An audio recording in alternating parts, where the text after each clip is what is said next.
बड़ी खबर जान लीजिए जो आ रही है पाकिस्तान से।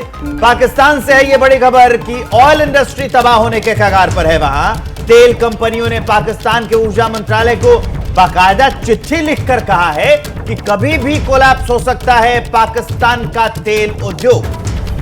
OCAC यानी ऑयल कंपनी एडवाइजरी काउंसिल ने पाकिस्तान की एनर्जी मिनिस्ट्री को चिट्ठी लिखा और कहा कि जिस तरह से पाकिस्तानी रुपए की वैल्यू लगातार गिर रही है उससे अब कारोबार करना मुश्किल हो गया है, क्योंकि कंपनियों के पास डॉलर ही नहीं बचे हैं। यानी कि IMF की शर्तों के रुझान आने अब शुरू हो गए।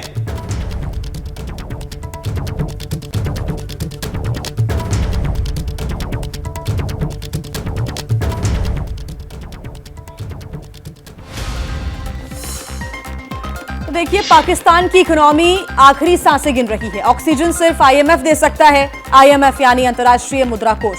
लेकिन चूंकि पाकिस्तान कर्ज लौटाने के मामले में फिसड्डी है, इसलिए IMF ने कर्ज के बदले कुछ कठोर शर्तें पाकिस्तान के सामने रखी हैं, जिनकी वजह से तेल कंपनियों से लेकर पाकिस्तानी आवाम का भी तेल निकल रहा है। IMF भूख से मरते पाकिस्तान की जनता के लिए IMF कयामत का नाम बन चुका है। जानते हैं क्यों?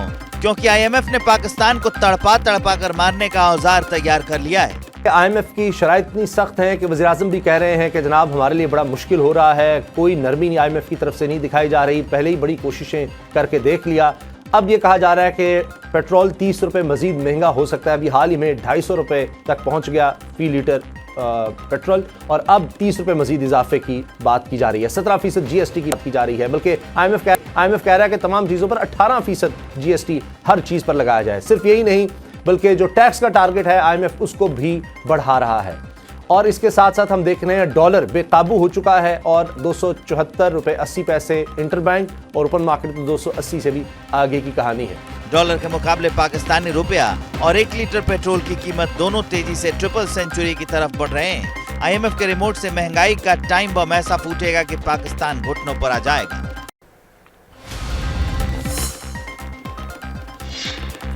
देखिए, पाकिस्तान के पूर्व प्रधानमंत्री इमरान खान कई बार ये कह चुके हैं कि पाकिस्तान की असली पावर है ओवरसीज पाकिस्तानी। आज उन्हीं ओवरसीज पाकिस्तानियों में से एक अपने हुक्मरानों को मुंहतोड़ जवाब दे रहा है। पाकिस्तान में मुल्क की कंगाली के जितने चर्चे हैं उतने ही चर्चे भारत की कामयाबी और बढ़ती ताकत के हो रहे हैं। जिस कट्टर जहनियत की वजह से हिंदुस्तान का बंटवारा हुआ, अब वो सोच पश्चाताप और ग्लानि में बदल चुकी है। आज भारत किधर क्वांटम टेक्नोलॉजी के ऊपर अमेरिका से फायदे ले रहा है और चाइना का मुकाबला कर रहा है, और रशिया पे अमेरिका उनकी डिपेंडेंस कम करना चाह रहा है। हमें वो अफगानिस्तान में उन्होंने जहाद और तालिबान और इस्लाम और इन चीजों पे लगा दिया और असली आज जितने पहुंच गए हैं। ये तार साहब, दोनों मुल्क एक ही दिन आजाद हुए ऑलमोस्ट, और दोनों मुल्कों को सुपर पावर कैसे ट्रीट कर रही है। हमारे काम में पाकिस्तानी मूल के बिजनेसमैन और पॉलिटिशियन है साजिद तरार। साजिद जिन्ना एंड कंपनी से इतने नाराज हैं कि पाकिस्तान बनाए जाने को वो सदी का सबसे बड़ा ढोंग मानते हैं। Alliance of corruption, I don't call you Pakistan. आपने पाकिस्तान बनाया ही नहीं, फाइलों में बनाया आपने practically you never made a Pakistan at all. It's so disgraceful, it's so disgraceful. आपने इस हिस्ट्री का 21st सेंचुरी का सबसे बड़ा ब्लंडर, आपने लोगों को कहा आओ इधर आपको पाकिस्तान दे। You are third class citizen. 9 फरवरी को IMF और पाकिस्तान के शहबाज सरकार के बीच बहुत बड़ी मीटिंग है। इस मीटिंग पर पाकिस्तान का मुकद्दर टिका हुआ है। पाकिस्तान के पूर्व वित्त मंत्री मिफ्ताह इस्माइल टीवी पर यह कबूल चुके हैं कि पाकिस्तान कभी भी दिवालिया हो सकता है। ऐसा नहीं है कि IMF के हंटर से दर्द सिर्फ पाकिस्तानी आवाम को ही हो रहा है, बल्कि 7 दशकों से दीमक बनकर पाकिस्तान को खोखला कर देने वाली फौज भी दहशत में है। आज श्रीलंका के अंदर IMF ने हुक्म दिया श्रीलंका को कि अपनी जो श्रीलंका की फौज है उसका आधा करो। मिस्र के अंदर IMF ने हुक्म दिया है कि अपनी फौज की फजूल खर्चियां कम करो। जो ये इंपोर्टेड हुकूमत हमें अपने घुटनों पे ले आई है, तो क्या वो जो अब हमारे से कीमत अदा करेंगे, क्या हमारी आज़ादी खतरे में होगी या नहीं? और ये जो दोनों खबरें हैं नाजरीन, जो खान साहब बात कर रहे हैं, ये अल जज़ीरा की एक खबर है मेरे सामने, Sri Lanka to slash military by third to cut cost. इसी तरह इजिप्ट के हवाले से, Egypt was to cut military's outside role in the economy under IMF bailout package. सुना आपने, IMF की शर्तों को पूरा करने के लिए पाकिस्तानी फौज को छटनी का सहारा लेना पड़ रहा है। अगर ऐसा हुआ तो बगावत का बवंडर सेना में भी उठ जाएगा। फिर जो मंजर दिखेगा उसकी कल्पना भी नहीं की जा सकती। और देखिए, कोई भी मुल्क खुशहाल तभी हो सकता है जब वहां संविधान सबके लिए समान हो, सरकार अपने ही नागरिकों और विरोधियों का दमन ना करे, तब जाकर एक खूबसूरत और खुशहाल लोकतंत्र बनता है। लेकिन पड़ोसी मुल्क पाकिस्तान में हालात और हकीकत ठीक उल्टे हैं। आटे के लिए कोहराम मचा है। टीटीपी के हमलों का खौफ पुलिस डिपार्टमेंट में है। इकनॉमी दिवालिया होने की लास्ट स्टेज पर है। मुस्लिम देश ही पीछा छुड़ाने में लग गए हैं। विपक्ष के नेता और पत्रकार जेल में डाले जा रहे हैं। ये पाकिस्तान का ऐसा वर्तमान है जिसे जन्नालैंड का पतन भी कहा जा रहा है। लेकिन अभी तो तबाही और बर्बादी का ये ट्रेलर है। पाकिस्तान में यह चर्चा होने लगी है कि 24 मार्च के बाद सेना बहुत कुछ बड़ा प्लान करने वाली है। तो क्या 24 मार्च के बाद फिर से पाकिस्तान घोषित तौर पर मार्शल लॉ देखने जा रहा है? क्या 24 मार्च के बाद पाकिस्तान में तख्ता पलट होने जा रहा है? पाकिस्तान के बारे में खाने में मरीख कहने से मराज ये है कि जो अस्करी ताकत है, जो मिलिट्री है, वो बिहाइंड द सीन प्लान करेगी कुछ, और ये 45 दिन रहेगा पाकिस्तान के बारे में खाने में मरीख। 24 मार्च से लेकर आगे आप 1.5 महीना कर लें, 5 हफ्ते कर लें, और उस दौरान ये सब कुछ होना है।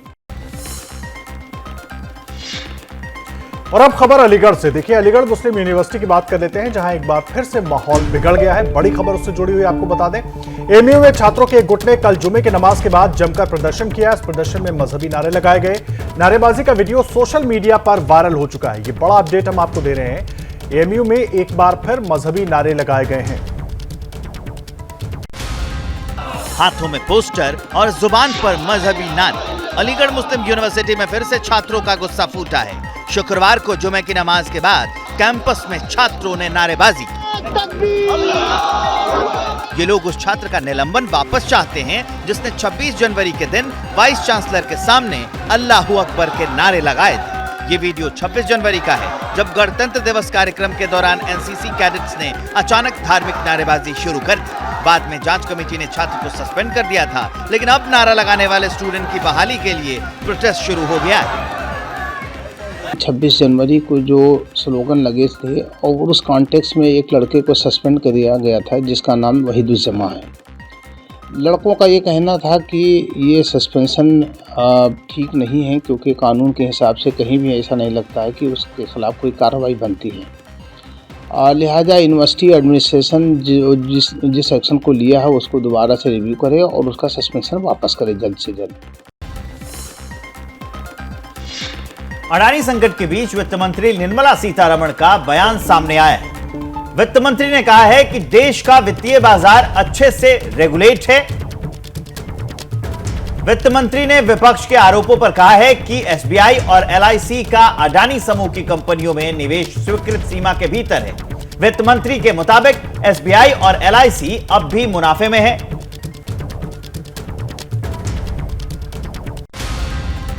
संकट में फंसे अडानी ग्रुप और निवेशकों की चिंता के बीच आरबीआई का बयान राहत देने वाला है, क्योंकि आरबीआई ने कहा है कि देश का बैंकिंग क्षेत्र मजबूत और स्थिर है। आरबीआई ने अडानी समूह का नाम तो नहीं लिया, लेकिन उसने ये जरूर कहा कि बैंकिंग सिस्टम पर उनकी पैनी नजर है और वो हालात को लगातार देख रहे हैं। देश के सबसे बड़े बैंक भारतीय स्टेट बैंक ने भी शुक्रवार को अडानी समूह को दिए कर्ज के आंकड़े सार्वजनिक किए।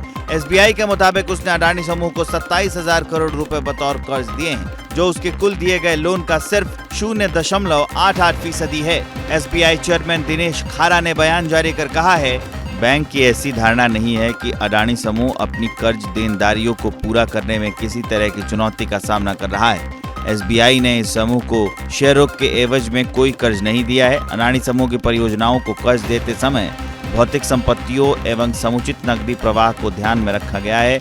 समूह का बकाया कर्ज चुकाने का रिकॉर्ड बहुत अच्छा रहा है।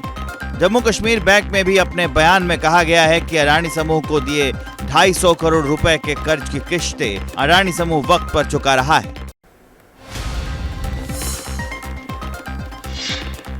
वहीं शुक्रवार को शेयर बाजार में अडानी समूह के शेयर्स सबसे ज्यादा हिचकोले खाते दिखे, लेकिन बाजार बंद होने से पहले कंपनी पर शेयर धारकों का भरोसा थोड़ा वापस जरूर लौटा। देखिए इस रिपोर्ट में।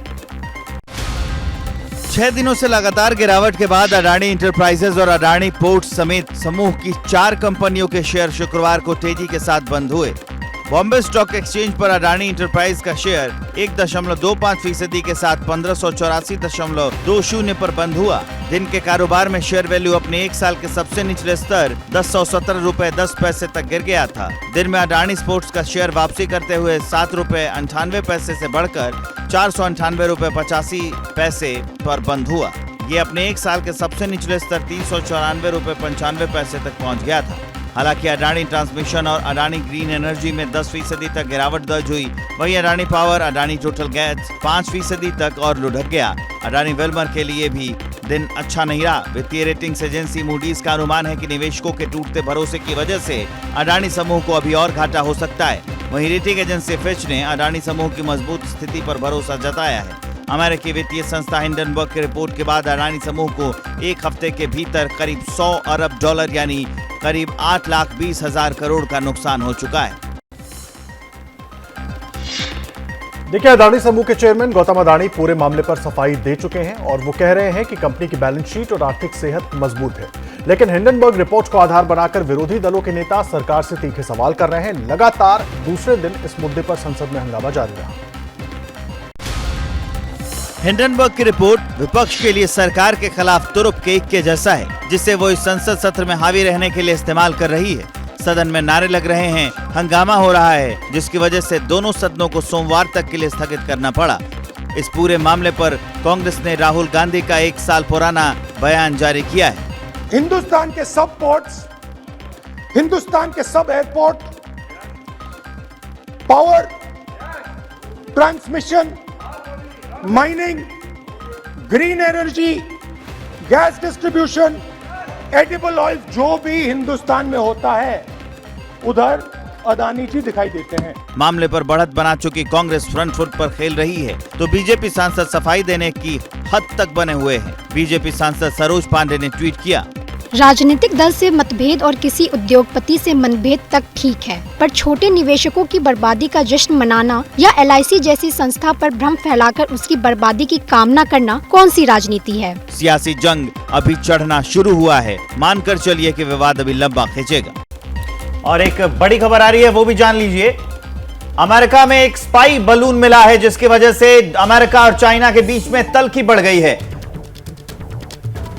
दरअसल ये बलून अमेरिका में उड़ता हुआ देखा गया तो अमेरिकी विदेश मंत्री एंटनी ब्लिंकन ने अपना दौरा रद्द कर दिया, क्योंकि अमेरिका को शक है कि चाइना अपनी हरकतों से बाज नहीं आ रहा है। वो लगातार जासूसी कर रहा है अमेरिका में और इसकी वजह से दोनों देशों के बीच एक बार फिर से तनातनी बढ़ गई है। यूएस के विदेश मंत्री जो है एंटनी ब्लिंकन, उन्होंने अपना दौरा भी रद्द कर दिया है इस बलून के मिलने की वजह से।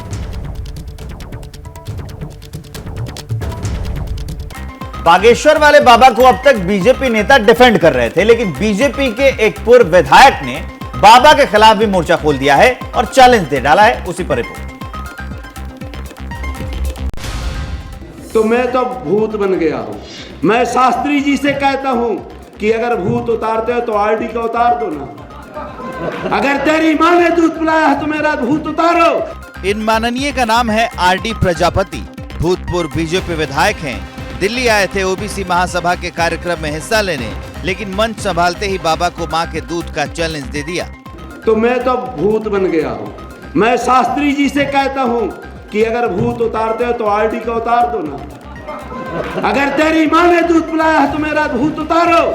RD प्रजापति का आरोप है कि बाबा के इशारे पर इनके ऊपर जानलेवा हमला किया गया, जिसमें वो बाल बाल बच गए और इसी बात से ये बाबा से नाराज हैं। ये भागेश्वर कहीं नहीं बचेगा और छतरपुर में तो ये भागा भागा फिरता, 1 घंटा नहीं रुकता RD प्रजापति के ड्रेस के मारे। हम कह रहे हैं अगर आपने अपनी माँ बहनों की, बेटियों की इज्जत बचाना है तो इन पाखंडियों से सावधान रहना। जानलेवा हमले वाले प्रजापति के आरोपों पर बागेश्वर धाम या फिर धीरेन्द्र कृष्ण शास्त्री की तरफ से कोई सफाई अब तक नहीं आई है। तो एक तरफ तो बाबा पर बीजेपी के ही पूर्व विधायक हमला कर रही हैं, तो दूसरी तरफ खबर यह है कि कांग्रेस नेता कमलनाथ बहुत जल्द बाबा धीरेन्द्र शास्त्री से मुलाकात कर सकते हैं। चमत्कार के नाम पर सियासी वार झेल रहे धीरेन्द्र कृष्ण शास्त्री धर्मगुरुओं से मिलकर सनातन का झंडा मजबूत करने की मुहिम में लगे हैं। उन्होंने कई बड़े लोगों से मुलाकात भी की है। तो इस फहरिस्त में अब कांग्रेस के वरिष्ठ नेता और एमपी के पूर्व सीएम कमलनाथ का नाम भी जुड़ने वाला है। खबर है कि इसी महीने की 13 तारीख को कमलनाथ बागेश्वर धाम जाएंगे, जहां वो हनुमान मंदिर में पूजा पाठ करेंगे और इसके बाद धीरेन्द्र कृष्ण शास्त्री से उनकी मुलाकात हो सकती है।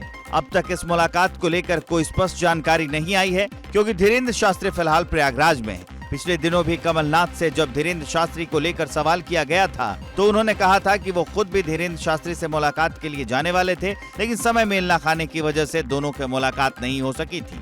लेकिन अब उनका बागेश्वर धाम जाने का दौरा तय हो गया है। कमलनाथ खुद भी बड़े हनुमान भक्त हैं। उन्होंने अपने संसदीय क्षेत्र छिंदवाड़ा के सिमरिया में एक बहुत बड़ा हनुमान मंदिर भी बनवाया है, जहां हनुमान जी की बड़ी प्रतिमा लगी है।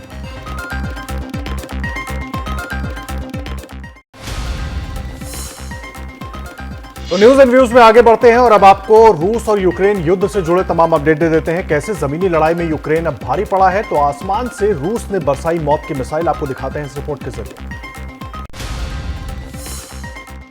बारूदी वॉर जोन में एक टूटा फूटा घर दिख रहा है। एक धमाका होता है और सब कुछ राख हो जाता है। धमाका कितना शक्तिशाली था, ये बताने की जरूरत नहीं। जिस टूटे फूटे घर को टारगेट किया गया, वहां रूसी सैनिक गोला बारूद लेकर छिपे थे। यूक्रेनी इंटेलिजेंस ने अपनी आर्टिलरी यूनिट को खबर दी। हमले का प्लान बना और प्लानिंग का अंजाम रहा ये धमाका। जमीन की लड़ाई में यूक्रेन दम दिखा रहा है, तो आसमान में रूस अपनी बादशाहत साबित कर रहा है। रूसी वायुसेना फाइटर जेट सुखोई 25 से यूक्रेन के मिलिट्री इंस्टॉलेशंस को टारगेट कर रही है। सुखोई 25 से डिस्ट्रॉयर मिसाइलें भी निकलती नजर आ रही हैं। टेक ऑफ से लेकर लैंडिंग तक किलिंग मशीन का हर मूवमेंट रूसी डिफेंस मिनिस्ट्री ने शेयर किया है। खबरों में आगे बढ़ते हैं और एक चिंताजनक खबर से आपको रूबरू कराते हैं। जम्मू कश्मीर के डोडा में भी जोशीमठ जैसा संकट आया है। जो बस्तियां 2 दशक पहले बसाई गई थी, अब वहां दरारों की वजह से हड़कंप मच गया है। डोडा के 19 घरों में अब तक दरार आ चुकी है और यह आंकड़ा और भी बढ़ सकता है। एक मस्जिद है और एक मदरसा है, उसमें भी दरार पड़ गई है। प्रशासन ने युद्ध स्तर पर रेस्क्यू शुरू कर दिया है। बीते 1 महीने से आपने कई बार ये तस्वीरें देखी होंगी। जोशीमठ के घरों में आई दरार पूरे इंडिया में वायरल है, लेकिन ये दरार की नई दहशत जोशीमठ की नहीं बल्कि डोडा की है। जम्मू कश्मीर के डोडा में भी हालात जोशीमठ जैसे बन गए। पहले 6 इमारतों में दरार से सनसनी फैली, फिर देखते ही देखते 19 घरों तक दरार का विस्तार हो गया। कल रात को 12 बजे जो है हाईवे भी बंद हो गया, स्लाइड आ गई। प्रिकॉशनरी हमने हाईवे खोला नहीं, तो सुबह हमने हाईवे खोला और आज जो है 10 और स्ट्रक्चर्स अफेक्टेड पाए गए। अभी के टोटल जो है 19 हाउसेज और एक मस्जिद और एक मदरसे को जो है इवैक्यूएट किया जा चुका है। अभी जिन घरों में दरार आई है उन लोगों को सुरक्षित जगहों पर पहुंचा दिया गया है, लेकिन अगर जोशीमठ की तरह यहां भी दरारें नहीं रुकी और कई घरों तक संकट फैला तो फिर प्रशासन के लिए बहुत मुश्किल हो जाएगी, क्योंकि फिर पुनर्वास और आर्थिक सहायता से कम में पीड़ितों का काम नहीं चल पाएगा।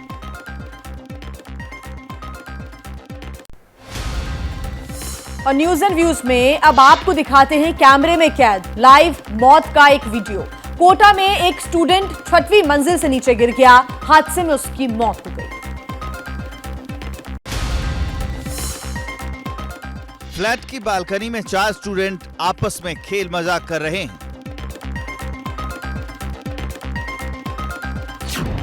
2 स्टूडेंट उठकर फ्लैट के अंदर जाते हुए दिख रहे हैं। काले कपड़े और चश्मे में दिख रहा तीसरा स्टूडेंट भी कमरे में जाने के लिए चप्पल पहनता है, लेकिन अचानक उसका बैलेंस बिगड़ता है और वो नीचे गिर जाता है। 6ठी मंजिल से गिरने की वजह से स्टूडेंट की मौत हो जाती है। घटना कोटा के जवाहर नगर थाना क्षेत्र की है। मृतक छात्र ईशांशु भट्टाचार्य जलपाईगुड़ी से कोटा नीट की तैयारी के लिए आया था। रात को 11 बजे के अराउंड में आवाज़ आई तो पता चला कि हॉस्टल का एक बच्चा नीचे गिर गया। तो फिर बस अब बच्चे नीचे आए तो देखा उसको चोट वगैरह लगी हुई थी। फिर हॉस्पिटल लेके गए और फिर लास्ट में डॉक्टर ने डेड डिक्लेयर कर दिया। 3-4 बच्चे उसमें बालकनी में बैठ के बातें कर रहे थे। अब एक एक करके बच्चे जाने लगे और उसी टाइम पे वो बच्चा भी अपनी चप्पल पहनने के लिए थोड़ा झुकने के बाद में उसका पैर थोड़ा लड़खड़ाया और लड़खड़ा के साथ में जाली के साथ सपोर्ट लेते हुए जा रहा था, तो वो जाली के साथ ही बाहर दे गया। चोरी और लूट के आपने कई किस्से सुने होंगे, कई फिल्में भी देखी होंगी, लेकिन मेरठ से आई चोरी की ऐसी स्टोरी आपने कभी नहीं सुनी होगी। हम चुन्नू गैंग से हैं, हमें नाम कमाना है। सॉरी दीपक भाई, हम तिजोरी नहीं काट पाए। जी हाँ, मेरठ में एक ज्वेलरी शोरूम में सुरंग बनाकर घुसे चोरों ने सुराग के तौर पर यही मैसेज छोड़ा है। चोरों का गैंग तिजोरी काटने में फेल रहा तो मालिक दीपक के नाम सॉरी का संदेश छोड़ दिया। चुन्नू गैंग दीपक और उनकी दुकान के पीछे हाथ धोकर पड़ा है। पहले 2021 में छत के रास्ते घुसकर दुकान से 4 लाख से ज्यादा की चोरी की, फिर 23 दिसंबर 2022 को 3 लाख का माल उड़ा ले गए और अब सुरंग बनाकर एंट्री मारी है।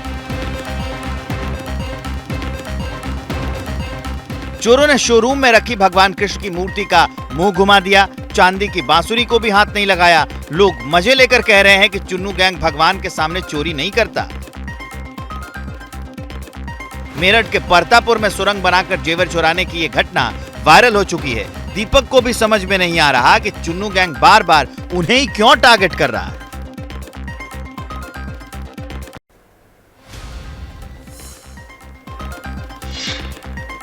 स्वामी प्रसाद मौर्य ने रामचरितमानस की चौपाई पर विवाद छेड़कर सियासत को अगड़ा बनाम पिछड़ा का शक्ल देने की पूरी कोशिश की है। सवाल है कि क्या इसी बुनियाद पर समाजवादी पार्टी और आरजेडी 2024 में बीजेपी की हैट्रिक रोकेगी? न केवल समाजवादी पार्टी, देश के बहुत सारे दल हैं जो ये जाति जनगणना चाहते हैं। समाजवादी पार्टी आने वाले समय में गांव-गांव जाकर के जागरूक करेंगे। जब भट्टे कालिदास मार्ग खाली हुआ, यही भाजपाइयों ने उसको गौमूत्र और गंगा जल से धुलवाया था। तथा कथित धर्म के ठेकेदारों ने सूर समाज में पैदा होने वाले अखिलेश यादव को यादव समझ करके उस गौमूत्र से धुलवाया था। अगर यादव के बजाय तिवारी, शुक्ला, मिश्रा लगा होता तो क्या इसे गंगा जल से धुलवाते? 2024 के लिए समाजवादी पार्टी का ब्लूप्रिंट क्या है, वो इन 2 बयानों से जाहिर है। यूपी में जातियों के चक्रव्यूह में बीजेपी की विजयी रथ को रोकने की तैयारी शुरू हो चुकी है। अखिलेश के पुराने सहयोगी उनसे नाराज हैं, जबकि बीजेपी को पता है कि मामला गंभीर है। नेवला जो बन करके समाजवादी पार्टी में जा करके समाजवादी पार्टी को दीमक की तरह खाने का प्रयास कर रहे हैं। बहन जी सही कह रही हैं कि नफरत फैलाने की बजाय आपको मुद्दों पर चर्चा करनी चाहिए। समाजवादी पार्टी का इस समय अभियान चल रहा है कि दूध में जैसे नींबू डाल करके उसको फाड़ने का काम किया जाता है, लेकिन उनकी साजिश सफल नहीं होगी। देखिए, अखिलेश यादव ने भले ही समाजवादी पार्टी में स्वामी प्रसाद मौर्य का कद बढ़ा दिया हो, लेकिन यूपी में कई जगह स्वामी प्रसाद मौर्य का विरोध तेज होता जा रहा है। कहीं पुतला फूका जा रहा है तो कहीं एक्शन की मांग की जा रही है। बीजेपी का अटैक भी लगातार जारी है। समाजवादी पार्टी के महासचिव स्वामी प्रसाद मौर्य ने रामचरितमानस के बहाने यूपी में अगड़ा बनाम पिछड़ा का दांव चला तो बीजेपी ने काउंटर अटैक की बरसात कर दी। जैसे जैसे विवाद बढ़ रहा है, बीजेपी के हमले भी तेज होते जा रहे हैं। हिंदू धर्म का, सत्य सनातन धर्म का अनादर करने के लिए पूरी योजना से चल रहे हैं। उन लोगों को जवाब देने का काम कानून का तो है ही है, लेकिन जनता भी जागेगी। समाजवादी पार्टी सनातन धर्म और सनातन संस्कृति का अपमान करना बंद करे। उन लोगों में विग्रह पैदा करके चुनाव जीतने की सपना देखने के बजाय कोई विकास का मॉडल लावे और मोदी जी के विकास से मॉडल से वो अपना मुकाबला करें। बीजेपी के सहयोगी दल भी जातीय चक्रव्यूह भेदने के लिए आगे आ रहे हैं। कैबिनेट मंत्री संजय निषाद ने स्वामी प्रसाद मौर्य और समाजवादी पार्टी पर क्या कहा, सुनिए। कि राम को गोली चलाने और राम के ऊपर बोली बोलने वाले हैं, दोनों का मतलब राम विरोधी चेहरा उजागर हो गई समाजवादी। और उसी की वजह से ऐसे ही 2-4 नेता रहे तो जो कुछ बचा खुचा समाजवादी पार्टी वो खत्म हो जाए।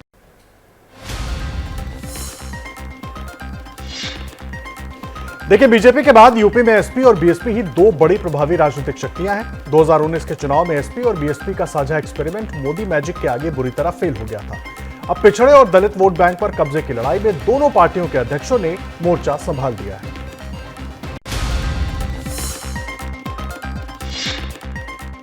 करीब 23 साल की सियासी दुश्मनी भुलाकर 2019 में समाजवादी पार्टी और बहुजन समाज पार्टी ने एक होकर चुनाव लड़ा। महागठबंधन का महाफॉर्मूला ब्रांड मोदी की आंधी में उड़ गया तो ये गठबंधन भी टूट गया। अगले साल फिर चुनाव है, लिहाजा एसपी बीएसपी में तल्खी भी बढ़ रही है और वोट बैंक की पॉलिटिक्स भी तेज हो रही है। मायावती ने एक के बाद एक 4 ट्वीट करते हुए शूद्र पॉलिटिक्स पर तंज कसा। बाबा साहेब संविधान, गेस्ट हाउस कांड और आरक्षण का जिक्र करके मायावती ने पिछड़े और दलितों को लुभाने वाले दूसरे दलों को नाटकबाज कहा। मायावती पर अखिलेश ने इनडायरेक्टली बड़ा हमला किया। उत्तर प्रदेश की जनता और देश की जनता जानती है कौन सा दल भारतीय जनता पार्टी की मदद कर रहा है, भारतीय जनता पार्टी से छिप करके कौन सा दल मदद कर रहा है। केंद्रीय गृह मंत्री अमित शाह आज झारखंड में होंगे, जहां वो 2024 के चुनाव का शंखनाद करेंगे। एक महीने के भीतर यह अमित शाह का दूसरा झारखंड दौरा है, जो आज बाबाधाम देवघर से शुरू होगा। अपने दौरे पर अमित शाह झारखंड के लोगों को कई तोहफे देंगे और अलग अलग कार्यक्रमों में शिरकत करेंगे। दौरे की शुरुआत दोपहर 12 बजे बाबा वैद्यनाथ धाम मंदिर से दर्शन पूजन से होगी। इसके बाद दोपहर 1 बजे वो इफ्को नैनो यूरिया प्लांट का शिलान्यास करेंगे। इसके बाद अमित शाह विजय संकल्प रैली करेंगे और फिर दोपहर 3 बजे रामकृष्ण विद्यापीठ के शताब्दी समारोह में शामिल होंगे। विजय संकल्प रैली के जरिए बीजेपी की कोशिश संताल परगना के सभी 6 जिलों के 18 विधानसभा और 3 लोकसभा सीट पर पैठ मजबूत करने की है। इसलिए बीजेपी के रणनीतिकारों ने भी देवघर में डेरा डाल दिया है। 2 लोकसभा तो भारतीय जनता पार्टी के पास है, तो तीसरा लोकसभा भी भारतीय जनता पार्टी जीते उसकी तैयारी चल रही है। संथाल परगना में विधानसभा सीट भी जीते ताकि शिबू सोरेन के जो परिवार है बुरिया बिस्तर बांध करके उनको वापस बोकारो भेजनी है। झारखंड में 2019 में भारतीय जनता पार्टी ने सत्ता गंवाई थी। विधानसभा चुनाव में संताल परगना में भी बीजेपी को नुकसान हुआ था। झारखंड में विधानसभा की 81 और लोकसभा की कुल 14 सीटें हैं। और वहीं असम के सीएम हिमंता बिस्वा शर्मा ने बीजेपी के लिए त्रिपुरा में चुनावी कमान संभाल ली है। जनसभा और रैलियों में उनके निशाने पर सिर्फ कांग्रेस ही है। कांग्रेस पार्टी जो भारत में स्वाधीनता संग्राम किया था, उनके लिए आज देश बड़ा नहीं है, एक परिवार देश से भी बड़ा है। पूर्वोत्तर आज त्रिपुरा में कमल खिलाने के अभियान में बीजेपी ने अपनी पूरी ताकत झोंक दी है और मोर्चा संभाला है असम के सीएम हिमंता बिस्वा शर्मा ने, जो कांग्रेस पर डायरेक्ट अटैक कर रहे हैं। निशाने पर वामपंथी भी हैं। हिमंता का दावा है कि त्रिपुरा में इस बार कांग्रेस और लेफ्ट का पत्ता पूरी तरह कट जाएगा। मैं जब से त्रिपुरा में आया हूँ, जब भी सुदीप बर्मन से मुलाकात होता है, वो खाली लेफ्ट फ्रंट को गाली देता है। अभी गुंडा मावाले लोग कहाँ किया, आपका तो इल्लू इल्लू हो गया। सरकार तो हमको सही है, लेकिन सरकार हमको त्रिपुरा का खंडित करके हमको सरकार नहीं सही है। ये सरकार हमको नहीं सही है। त्रिपुरा में विधानसभा की 60 सीटें हैं, जिन पर 16 फरवरी को मतदान होगा। इस बार राज्य में सत्तारूढ़ बीजेपी ने सबसे ज्यादा 55 उम्मीदवारों को मैदान में उतारा है। असम में बाल विवाह के खिलाफ एक्शन और पॉलिटिक्स तेज हो गई है। 2 दिनों के भीतर 2000 से ज्यादा गिरफ्तारियां हुई हैं। असम पुलिस राज्य के कोने कोने से ढूंढकर उन लोगों को गिरफ्तार कर रही है जिन पर किसी न किसी तरह से बाल विवाह में शामिल होने का आरोप है। सबसे ज्यादा हैरान करने वाली बात यह है कि सीएम हिमंता बिस्वा शर्मा के आदेश के बाद कार्रवाई की गाज 4000 से ज्यादा लोगों पर गिरी है। राज्य के अलग अलग जिलों में बाल विवाह के 4074 मामले दर्ज हुए हैं। शुक्रवार दोपहर तक पुलिस ने 2044 लोगों को गिरफ्तार किया है। About 2 months back, Honorable Chief Minister Assam Dr. Himanta Biswa Sharma had directed Assam Police that he has received inputs that child marriage is rampant in various parts of Assam, and he had directed Assam Police to carry out an inquiry in this regard. Assam police का ये action राज्य के सियासी दलों को रास नहीं आ रहा। सरकार कार्रवाई जारी रखने की बात कर रही है, लेकिन विपक्ष इसे धर्म विशेष के खिलाफ अभियान बता रहा है। बच्चों को वक्त से पहले शादी नहीं करानी चाहिए अभी, लेकिन सरकार बहुत देर से जगी है। ये काम अगर राउंड द ईयर होता तो आज हजार लोगों को गिरफ्तार कराना पड़ता। ओल्ड पेंशन स्कीम को लेकर राजनीति एक बार फिर से गर्म हो गई है। हरियाणा के सीएम मनोहर लाल खट्टर ने दावा किया है कि अगर ये स्कीम देश भर में लागू की गई तो 2030 तक देश दिवालिया हो जाएगा। ओल्ड पेंशन स्कीम की आलोचना करते हुए सीएम मनोहर लाल खट्टर ने दावा किया कि भले ही ये लोक लुभावन वादा चुनाव में कर दिया जाता है, लेकिन आखिर में इससे नुकसान देश को ही होता है। एक अधिकारी के हवाले से सीएम खट्टर ने कहा, अगर ओल्ड पेंशन स्कीम को लागू कर दिया तो 2030 तक देश दिवालिया हो जाएगा। बिना संसद के इसे कोई लागू नहीं कर सकता। राजस्थान ने भी इस विषय को वापस ले लिया है। हम नहीं कर सकते। घोषणा तो एक राजनीतिक घोषणा होती है। खट्टर के इस बयान पर राजस्थान के मुख्यमंत्री अशोक गहलोत ने ट्विटर पर पलटवार करते हुए एक पन्ने का बयान जारी कर लिखा, मैं आपको बताना चाहता हूं कि आपको किसी ने गलत जानकारी दी है, जिसके कारण आपने ऐसा बयान दिया जो तथ्यात्मक नहीं है। राजस्थान में 1 अप्रैल 2022 से ओपीएस लागू कर दिया गया है और 2004 के बाद सेवा में आकर रिटायर हुए 621 कर्मचारियों को ओपीएस का लाभ दिया जा चुका है और आगे भी सभी कर्मियों को ओल्ड पेंशन स्कीम का लाभ दिया जाएगा। झारखंड मुक्ति मोर्चा के 41वें स्थापना दिवस के मौके पर सीएम हेमंत सोरेन ने भी ओल्ड पेंशन स्कीम की पैरवी की। झारखंड में भी ओपीएस लागू है। और न्यूज एंड व्यूज में अब वो खबर जो वायरल हो रही है। आपको तस्वीरें हम दिखाते हैं अमेरिका के एस्ट्रोनॉट की स्पेस वॉक की। देखिए, अमेरिका इन तस्वीरों को ऐतिहासिक बनाने की कोशिश कर रहा है, क्योंकि अब इंटरनेशनल स्पेस स्टेशन के पास गिनती के दिन बचे हुए हैं। रूस के स्पेस स्टेशन को छोड़ने के ऐलान के बाद से ही अमेरिका के एस्ट्रोनॉट को मेंटेनेंस का काम करना पड़ रहा है। इसी कड़ी में नासा के एस्ट्रोनॉट निकोल मैन और जापान के अंतरिक्ष यात्री कोइची वाकाता ने गुरुवार को कुछ देर के लिए स्पेस स्टेशन से एग्जिट लिया। ये साल 2023 में दोनों एस्ट्रोनॉट्स का दूसरा स्पेस वॉक था। दोनों ने इंटरनेशनल स्पेस स्टेशन के बाहर माउंटिंग प्लेटफॉर्म को कंस्ट्रक्ट करने वाले काम को आगे बढ़ाया। इसके अलावा कुछ केबल को रूट भी किया। असल में अब अंतरिक्ष में सुपर पावर की मोनोपोली को रशिया और चाइना से टक्कर मिल रही है। चीन ने अपना स्पेस स्टेशन तैयार कर लिया है, जबकि रूस भी अगले कुछ सालों में अपना अलग से स्पेस स्टेशन बनाएगा। जहां तक इस स्पेस स्टेशन का सवाल है, तो 2024 के बाद इसकी हालत और खराब हो सकती है। इस बीच अमेरिका दूसरे जरियों से स्पेस में अपनी खोई हुई साख वापस पाने की कोशिश में है। इलॉन मस्क की स्पेस एक्स कंपनी का रॉकेट एक बार फिर अंतरिक्ष की तरफ उड़ा है। Cape Canaveral Space Force Station से रॉकेट की शानदार तस्वीरें दिखाई दी। इस फाल्कन 9 रॉकेट के जरिए स्टारलिंक इंटरनेट सिस्टम के लिए 53 सैटेलाइट्स पहुंचाई गई है। इन सैटेलाइट्स को अर्थ की लोअर ऑर्बिट में डिप्लॉय कर दिया गया है।